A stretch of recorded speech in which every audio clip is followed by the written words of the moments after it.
And let me once again welcome everybody to today's online event on conservation finance. I'd like to turn things over to today's moderator, Jim Levitt, who is the Director of the Program on Conservation and Innovation at the Harvard Forest. Jim. Hello.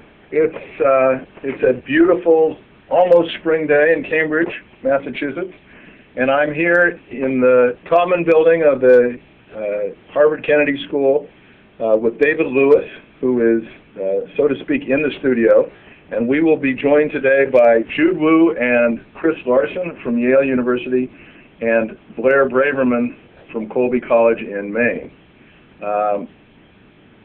Blair, I'm not sure if Blair is online yet or not, but Blair, we're going to be sending you text messages to try to get you joined up into the conversation. I am right here. Very good, very good. I want to start this by giving just a very brief introduction, and then we're going to go to 4 chats with our student guests and some question and answer. The Conservation Finance Forum has 3 overarching goals. That would be the sponsor of today's chat online. Our first goal is to build capacity, and we'll come back to that goal in just a second. The second goal is to frame policy.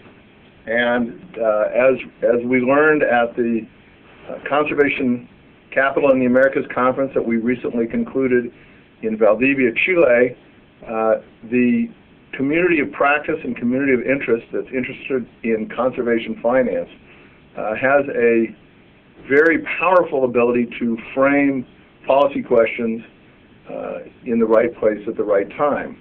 We discussed with a number of both North American and South American policymakers at this conference the possibility of creating a law in Chile called a Derecho Real de Conservación, which would create in a civil code country, which Chile is, for the first time, the ability to create perpetual easements. They're not exactly easements, but something equivalent to what we have as conservation easements in the United States in a Latin American country. That idea, even since the January conference, has progressed substantially and is now being considered by the national legislature. We will report back to you on what happens, but indeed we were able to focus a number of influential policymakers on what could be a very exciting development, and that, of course, is terrifically exciting to all of us.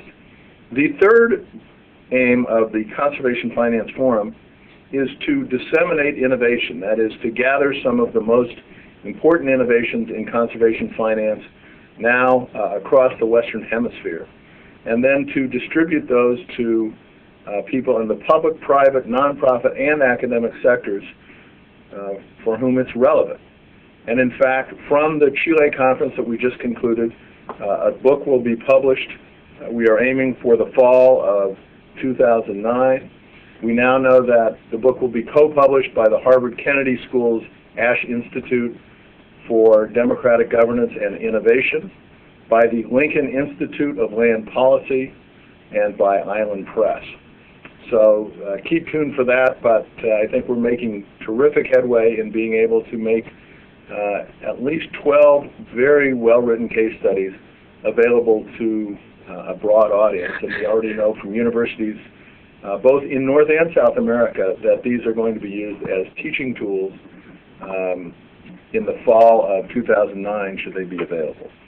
So that's the second and third aims. The first aim of the Conservation Finance Forum and of the conferences that we hold is to build capacity. That is particularly in universities among professors and lecturers and practitioners, and particularly among students, to bring conservation finance to their attention so that they understand that this is not only something that's nice and probably necessary, but in fact a career option, something that they could do quite productively over the course of decades of their careers, and both do good and do well. At the Chile conference, we were lucky enough to have 30 students, both from North and South America, with us, And those 30 students, as you can see from the essay that Matt Zeiper wrote that's attached to the email that announced this conference, this phone conference last week, that those students really made a terrific difference in the quality and in the energy of the whole meeting. I have with me today, either in the room or telephonically, 4 of those participants.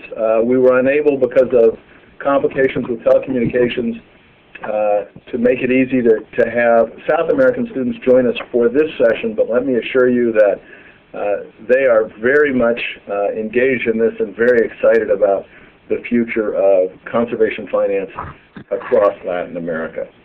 So we're delighted to be able to say that we are indeed building capacity right now, that we have some exceptionally bright and energetic young people who are deeply involved in conservation finance, and we're going to be speaking with 4 of them today. So with that, I want to turn to our first guest, who actually was a prize winner. This is Jude Wu, a young woman who's a second-year student at the Yale School of Forestry and Environmental Studies. Among the 40-some essays that we were sent to qualify students to come to the conference in Valdivia, 14 were selected for scholarships to the conference. And among those 14, 1 was selected as best in class, so to speak. And that was Jude Wu, whose paper she read at the conference and in a very impressive way indeed. So with that, Jude, I just want to open it up to you, first of all, to talk a little bit about your impressions of the conference and the impact it had on you, and then to turn briefly to the content of your paper and have you share that with our audience both online today and who will be accessing this broadcast via podcast on the internet. So Jude, what was your impression of the conference, and what's the lasting impact that it had on your career choices? Thanks, Jim. Hi, everyone. Well, in terms of impressions of the conference, I have to say that the most important thing, I think, for myself and also the other new folks in this conservation finance arena is that it just completely accelerated the pace of our involvement in this community, and I'm sure all of us were able to establish some really strong mentors and friends with some of these seasoned conservation finance leaders. So I feel like, I've walked away with cementing bonds with some big names in the field that I had only sort of seen their names in print prior to this event. So that was such a valuable and exciting experience. In addition... Yeah, go ahead. Oh, I was just going to say that in addition, specifically with respect to the substance in the paper that I presented, after a few of my classmates here at the School of Forestry read the paper, they've decided to move forward with master's projects on it, and we've also, there are 3 of us that are working on a business plan to establish essentially an urban green conservation and community development financial institution. So there's definitely, we're entering a business plan competition with this, and this hopefully will have legs that will last for a long time.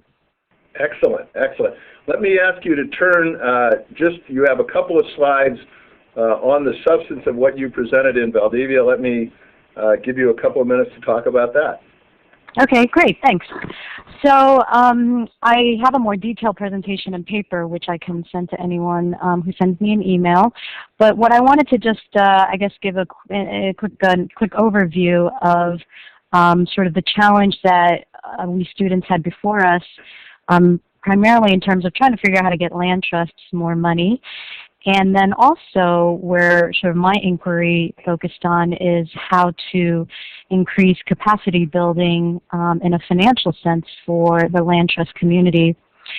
And really looking at, what are some new private capital revenue streams that we could access and then combine those with public and philanthropic dollars, and then move forward even to taking all that pot of money and leveraging them using innovative financial mechanisms. So while some of the students have offered some specific mechanisms, like Chris Larson on this call, I explored at a higher level how can we create the capacity for the land conservation community to develop and administer this whole new world of innovative and powerful conservation finance mechanisms. And when I was doing all this brainstorming, the light bulb came when I realized that the community economic development arena, which I recently joined through a Yale Law School clinical course, really faces similar challenges as the land conservation community.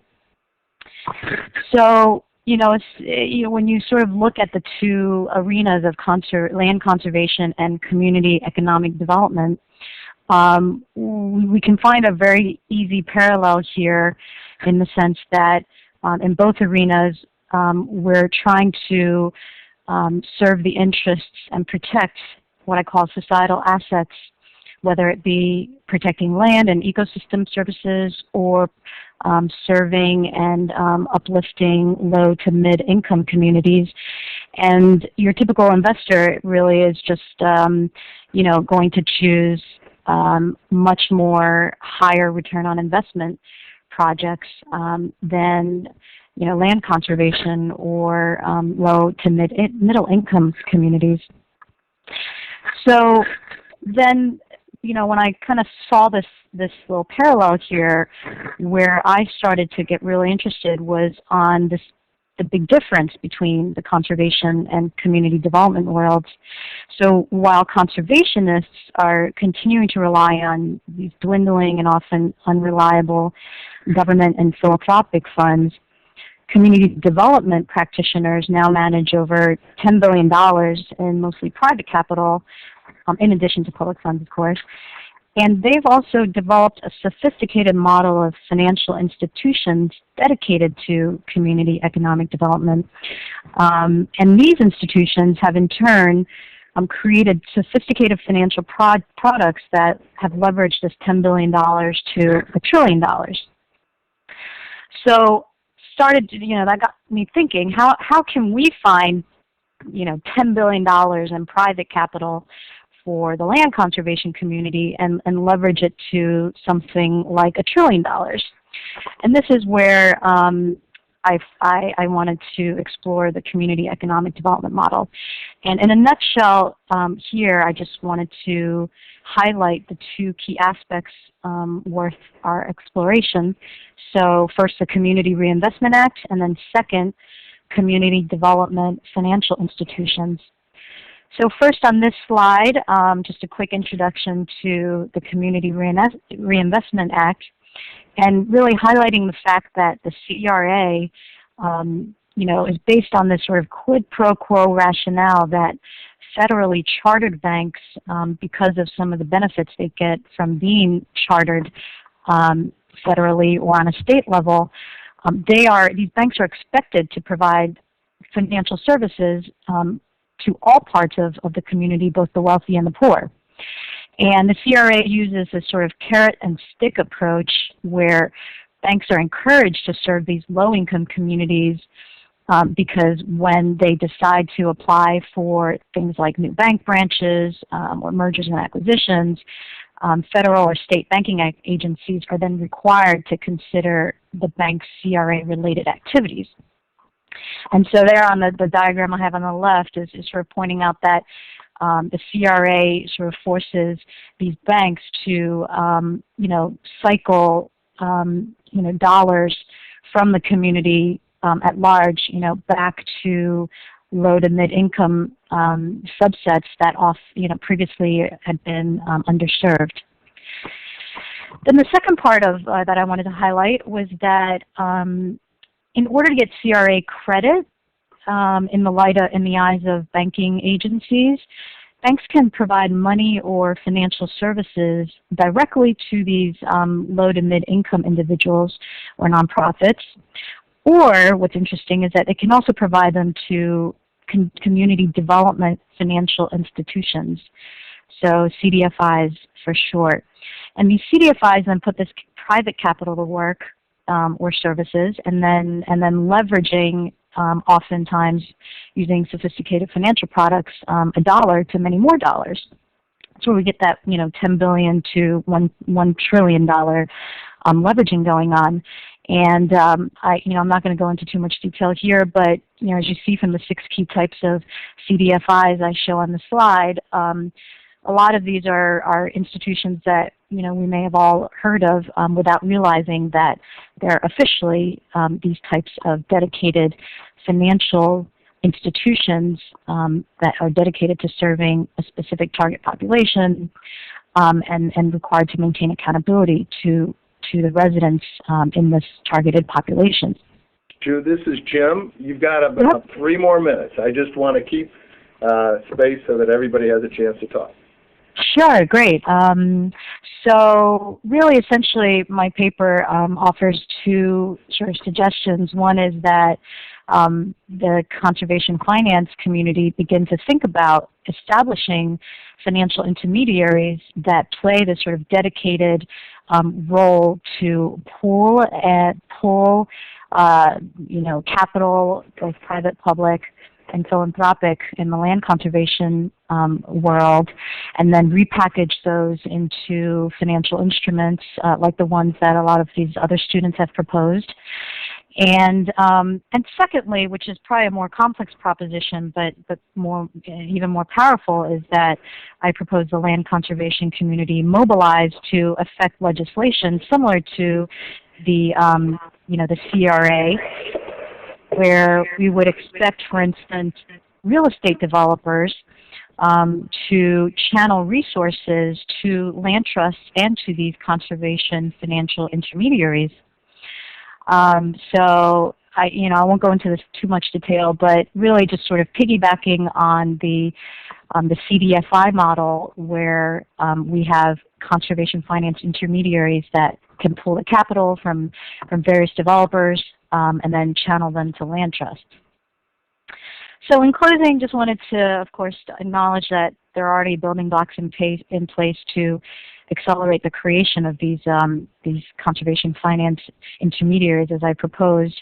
They include loan funds housed in the Nature Conservancy and Open Space Institute, and also a lot of exciting work going on in the community economic development world to tie in environmental goals, including land conservation. So I can't wait to see the results of this type of triple bottom line collaboration.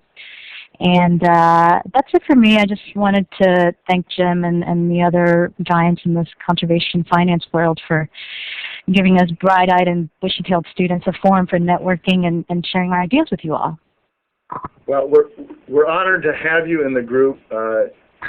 I know from talking to other people in the field that your ideas are now being circulated, and I'm not going to be surprised 5 or 10 years from now to see one of these entities come into creation and Jude Wu being a part of it. So, Jude, thank you so much for your paper and for your ideas and for the energy you continue to put into conservation finance.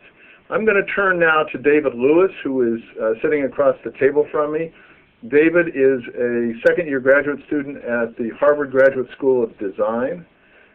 He and his wife, Kelly, were at the conference with us in Valdivia, and I know from conversations with David, both went home with lots of energy and enthusiasm for some of the ideas that they picked up there. David, do you want to jump in and comment a little bit? Sure. Thanks, Jim, very much for having me here. It's really an honor and a treat. I think the first thing I want to say is just a word or two about the conference and sort of what I saw as the role of students there was really to ask questions. I think we're very much engaged in sort of the scholastic side of things here back in the U.S., and we sort of carried that curiosity with us to Valdivia, at least I did. And I was able to ask questions both from practitioners but also from academics and theorists who were at the conference. And for me, that was really one of the primary benefits.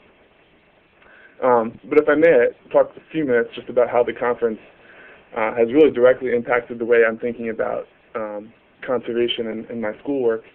And I'm a student at the Graduate School of Design. I'm a Master of Urban Planning candidate. And really the focus of the GSD is on the built environment. But I think there's a strong, very strong argument to make that the built environment strongly impacts the conservation world.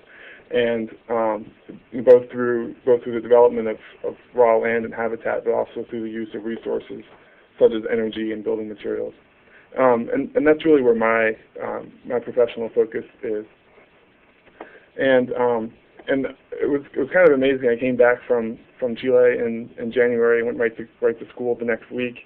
And I'm in a class with it's instructed by Armando Carbonell, who's a senior fellow at the Lincoln Institute.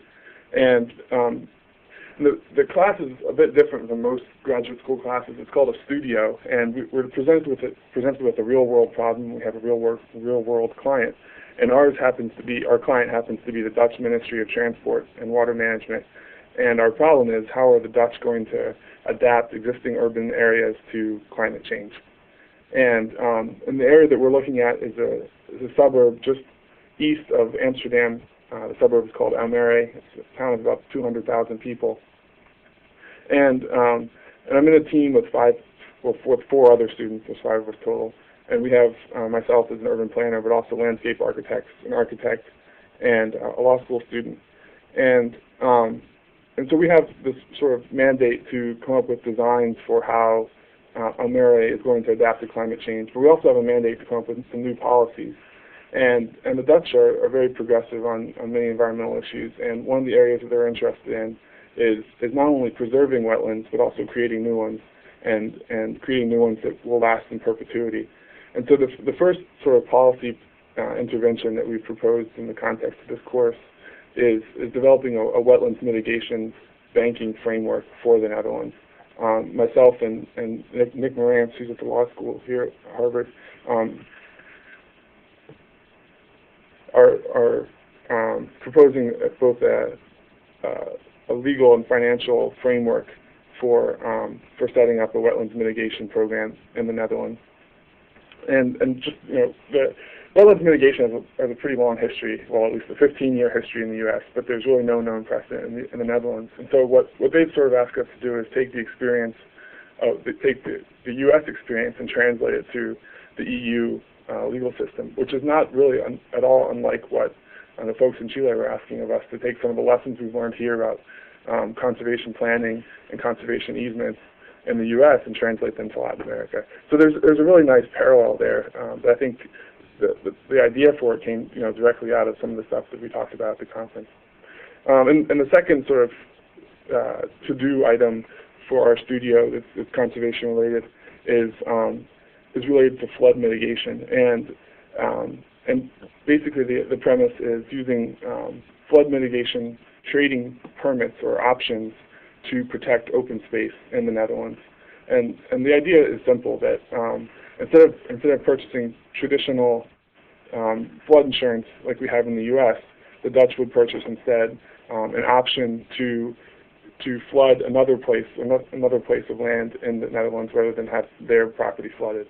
And in purchasing that option, they would also purchase an easement on that land that had to be held undeveloped. And so there's a second sort of financial mechanism to protect open space, or actually to create new wetland open space in the Netherlands.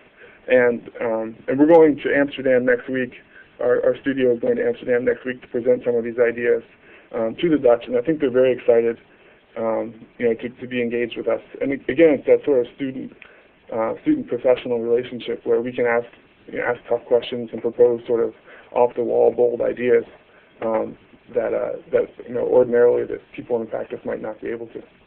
Thank you, David. Now, next fall you're going to law school. Yeah. Where are you going to law school? To be determined. To be determined. But it highlights one of the things that I think is really intriguing about having the students here is that we had a very, very cross-disciplinary group.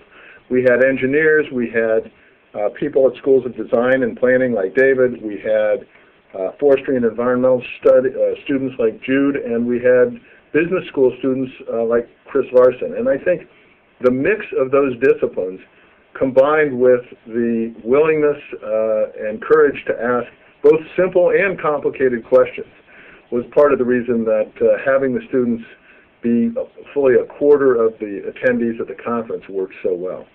So with that, let me call now on Blair Braverman. Blair, I think, is known to some of you as the author of that wonderful essay that we sent out a couple of months ago on Chile, baby, where she expressed her great enthusiasm for going to the conference.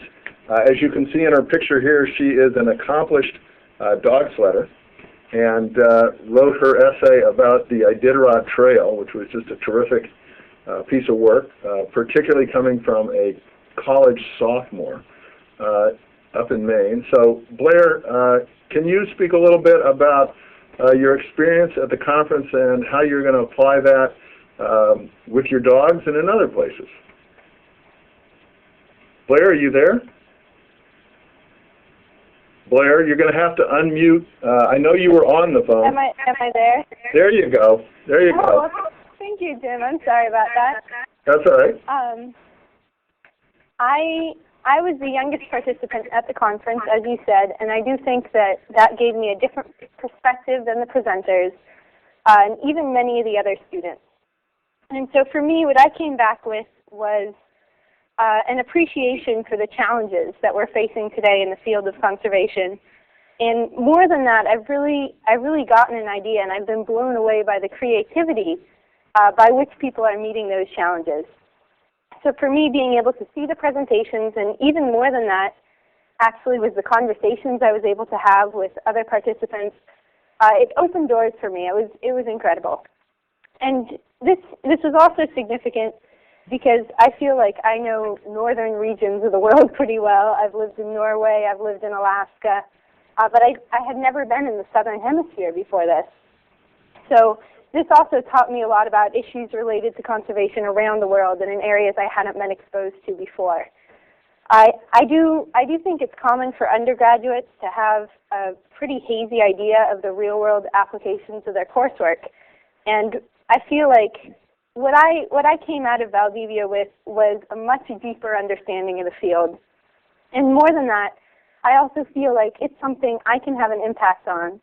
And I don't need to wait necessarily until I graduate or I'm in graduate school or looking for a job, but I feel like I can be involved now. And it's really opened my eyes to the opportunities I have. I'm very, very grateful. Terrific. Are there any particulars on how you're going to apply it just in the short term? Or do you have a summer internship or job that might lead you on interesting paths? Well, I don't want to jinx myself because I've applied for a few internships, but I haven't heard back yet. But I have applied for several conservation internships in Alaska with conservation organizations, and I am hoping that I will be able to be involved with one of those. I should be hearing back this week, so I'm very excited. Well, we are excited for you. I can say that Blair certainly brought a huge amount of both enthusiasm and intelligence and wonderful, straightforward questions to the conference. She made lots of friends there, and we're looking forward to seeing what happens with all of your applications for this summer. Now, our final guest I want to turn to is Chris Larson. Chris is a student at the Yale School of Management in his second year, and he has some slides that he's going to share with us. I just want to offer a disclaimer that Chris is going to talk about a real live business enterprise that he is beginning to launch himself. And whatever he says there are, of course, his own representations and do not reflect any advice or opinions of the Conservation Finance Forum. But that said, good for you, Chris, for jumping in with both feet and trying to change the world. So, Chris, you want to start out by commenting a little bit on your experience in Chile and where that's leading you down the road very quickly with some of your ideas. Sure. Thank you so much for having me on the call. I guess a few observations. I'd echo everything else that David and Jude and Blair mentioned previously. I think that having the students added a lot in terms of asking questions and kind of bringing the discussion back to the basics, or or advancing it further than what was going on otherwise, kind of within the existing conservation finance community. So that was very significant. And then also in a second, obviously, what Jude said about, really this was a huge concentration of a lot of the leaders within the conservation finance world, and to have the opportunity to spend a few days in Chile, sans cell phones and BlackBerries and email distractions, and really kind of get into a certain depth of discussion and discourse was really personally very significant. One thing that was really gratifying for me was that I wrote this essay about particular conservation finance concept, and then when I got to the conference, some of the experienced conservation finance practitioners had been thinking along the same lines, and so there was an opportunity to have a breakfast and talk about this idea and maybe and figure out how to move the ball down the field in terms of implementing it. And so I'm working with folks such as Story Clark and Pat Cody and others at the Open Space Institute to make this happen. And so I'll discuss the idea a little bit. This is not actually the thing that I'm planning on working on as my primary focus after school, but it is something that I'd like to contribute to getting off the ground, and I think that it could have wide applicability for generating more revenue for conservation. So, Chris, do you want to turn to your slides now? Yes, sure. So this is, I guess, in a lot of ways similar to what Jude's idea is, and it's just a new way of bringing in money for conservation. And I think it recognizes the fact that there's a lot more conservation priorities out there than there is funding. And so a lot of us have been in this search, okay, where do we get more funding? I used to be the executive director of a nonprofit conservation group, and so we were always looking for new ways to fund things. And at the same time, I think that we're seeing shifts in how we want to manage and think about conservation lands. I think we've made a lot of gains in the 20th century in terms of establishing parks, establishing core biodiversity reserves, and now I think as we look at that success, we need to also extend kind of our vision out into the broader landscape and start looking at the connectivity issues, the corridors, and how all lands are managed to a certain extent. And so I think going forward in the 21st century, we're going to be looking at conservation as one value among several on a given piece of land or a landscape. And so I put together this slide here, basically kind of showing kind of a sequence of how I think conservation, land conservation might be going, and how that affects how newer visions of conservation could be done maybe with less capital. So rather than land being purchased with 100% philanthropic capital or public and governmental money and then being set aside into a park, I think more and more organizations, and I think I see new groups popping up all over the United States and elsewhere looking at this, are very interested in improving management on working agricultural lands, working timberlands, and basically paying for the conservation that they want and leaving the rest of the property to the private sector to be managed under sustainable land management guidelines, such as Forest Stewardship Council certification or its analogs within the agricultural world. And so my basic idea is that many of these properties, timber and agricultural properties, can generate some amount of income. And the problem historically has been that investors demand a return, also known as their cost of capital, is much higher than what can be sustainably extracted from a given piece of property. So if you have timber investors that want an 8 to 10% return, and the land is really only yielding a true financial return of 5 to 6%, there's a clear kind of sustainability gap there. And so this idea that I've come up with is a way to reduce the cost of capital for land investments, with the idea that the differential could be used to kind of underwrite conservation work. And the basic idea of this is a loan fund where retail investors, so kind of mom and pop investors, can purchase what are called conservation notes, which are essentially bonds, also similar to certificates of deposit. And they receive a relatively small interest rate on them that might be comparable to a bank certificate of deposit. And then that money is put into a revolving loan fund that can go and loan money out to land conservation projects. Retail investors, in contrast to large institutional investors such as pension funds, typically have a smaller opportunity set within which they can invest, and typically are more interested, or a greater subset of them are interested in environmental and economic development outcomes. And so by combining a relatively low cash yield from these investments with kind of ancillary triple and double bottom line benefits, I think that this could attract investors. And this has been shown to work within the community development world that Jude alluded to earlier.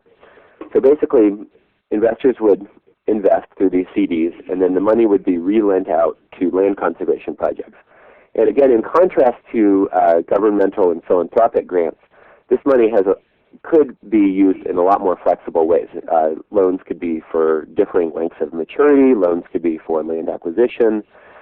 In some cases, they could be to restore land if that improves, repayment ability or increased kind of economic output in line with sustainability goals. Loans could be made to develop ecosystem service credits or carbon credits. So pretty much any kind of activity that provides some sort of incremental cash flow can underwrite these loans.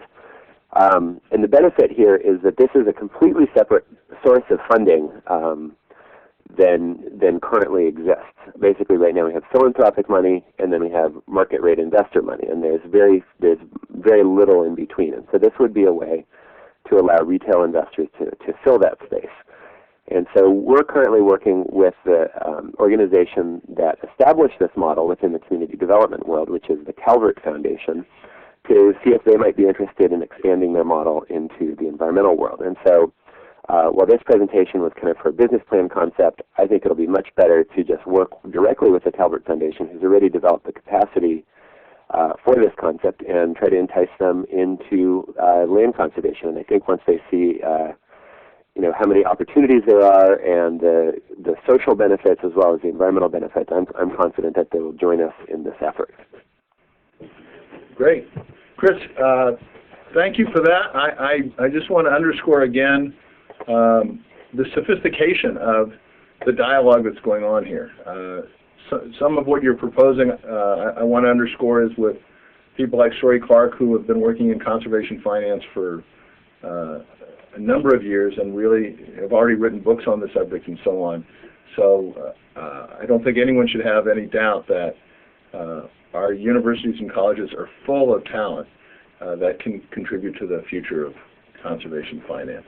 I'm going to turn to the question section of this now, and I want to ask all four of you, of our guests, to join in and try to be polite on, listening for who's going to answer first. But I want you all to have a chance to respond.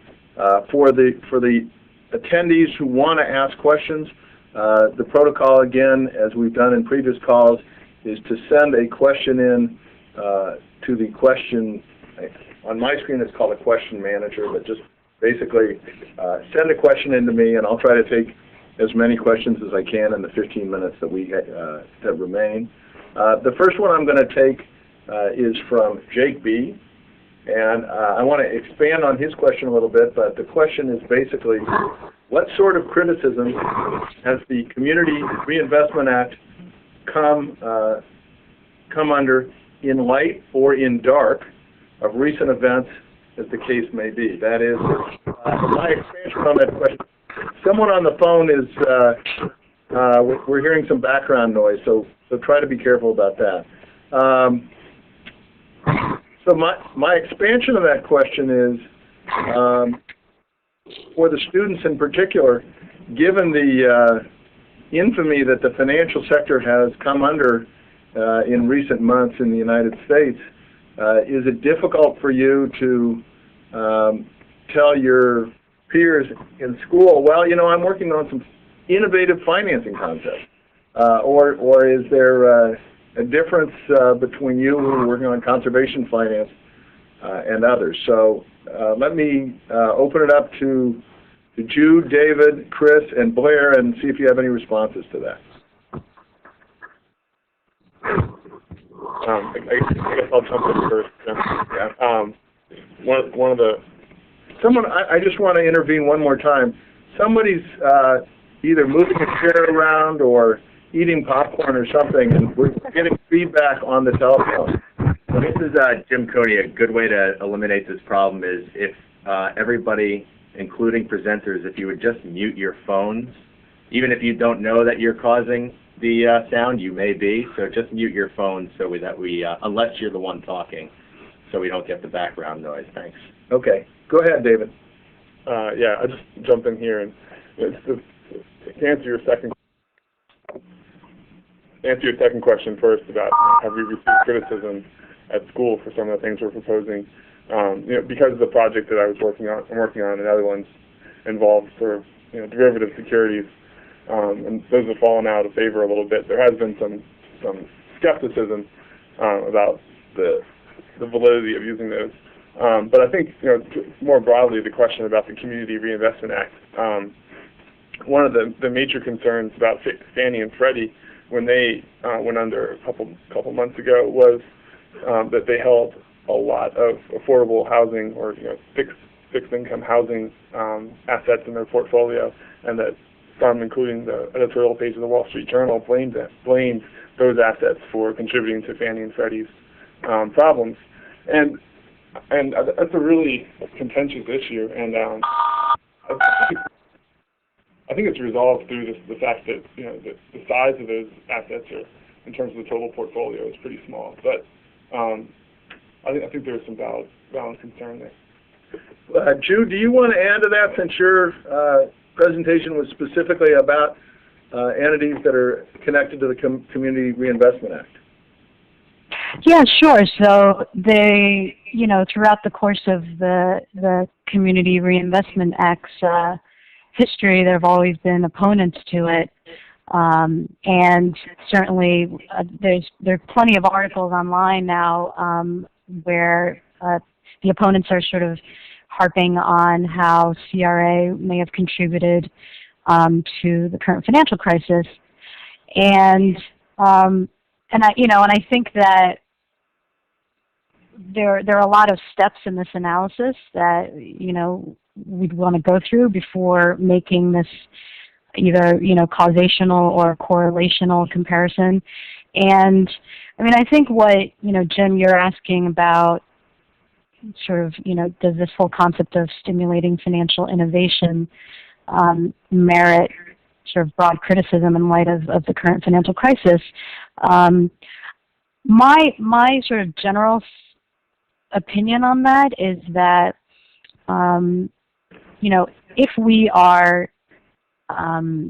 conservation finance advocates and advocates for land conservation, in which we're creating financial instruments that we feel like will directly generate not just profits, but generate profits that get reinvested into protecting land, as opposed to we are sort of just generic investment bankers that are trying to exploit land conservation as an excuse to come up with very decentralized financial mechanisms that basically help each investor along the line make money off of just money. So I think that where our intentions come in, and the fact that we're looking for a direct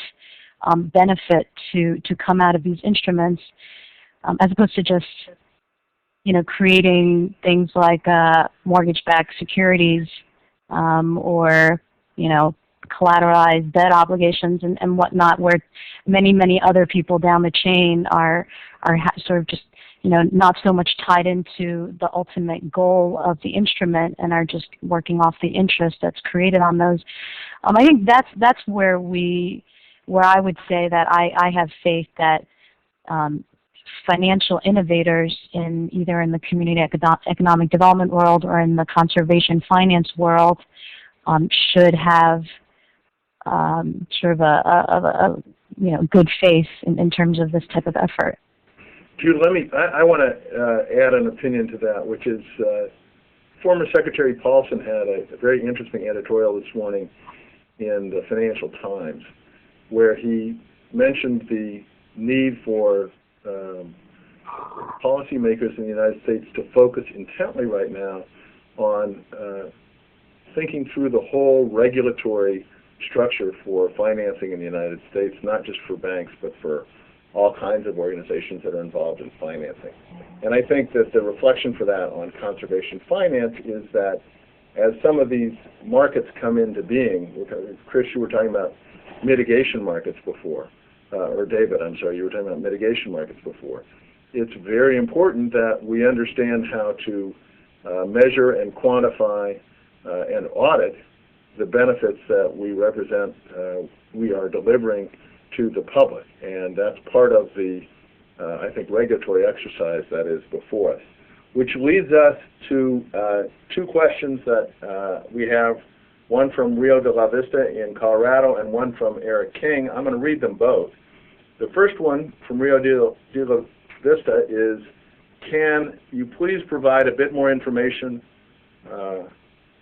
on the Stewardship Council you mentioned and their land management accreditation? I'm not sure who mentioned the Stewardship Council, but I want to wrap that question in with Eric King's, which is, so there is a return, there's a cash return, to the investors, but also an ecosystem benefits return as a measurable value.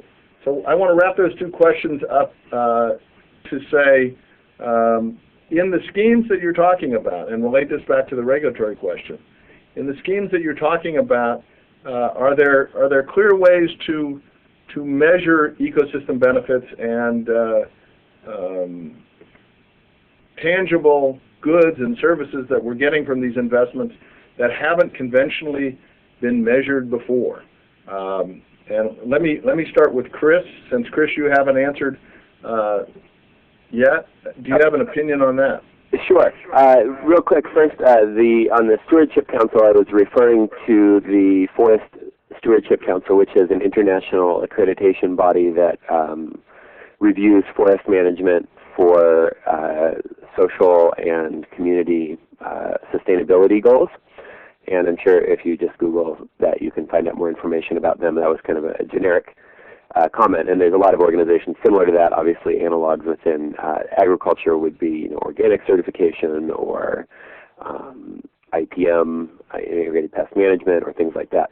But to get on to the other question in terms of how to measure kind of the benefits, obviously financial return is very easy to quantify, and that's probably why it's been predominant in so many of our discussions. But within my concept, in order to entice small-scale investors to invest in this in the conservation notes, my idea was that each investor would receive kind of a scorecard of what that money was used for on an annual basis.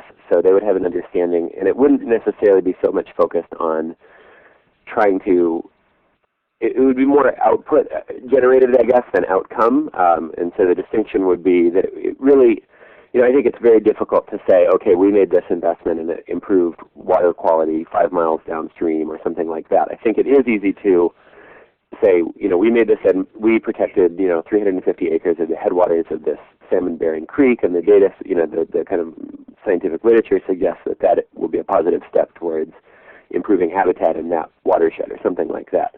Because I think that the financial, I think in a lot of ways the effectiveness monitoring or validation monitoring needs to be left to the scientists, and I think that the financial intermediary probably is best suited to really both quantify the financial outcomes and return to investors, as well as kind of the conservation outputs. So I hope that's not an unsatisfying answer. I think that's kind of a compromise between really delving into the nitty-gritty of how you measure these things, which is something that's the subject of a lot of academic discourse, and but also bringing investors a greater awareness of what their money is being used for, which I think has a lot of appeal in this day and age. And that's something I would add to the answer to the last question, which is that I think if some of these mechanisms are somewhat complex financially, on the flip side, if we can keep bringing it back to the land and the outcomes that we're having on the ground, I think that will allay a lot of investor concerns.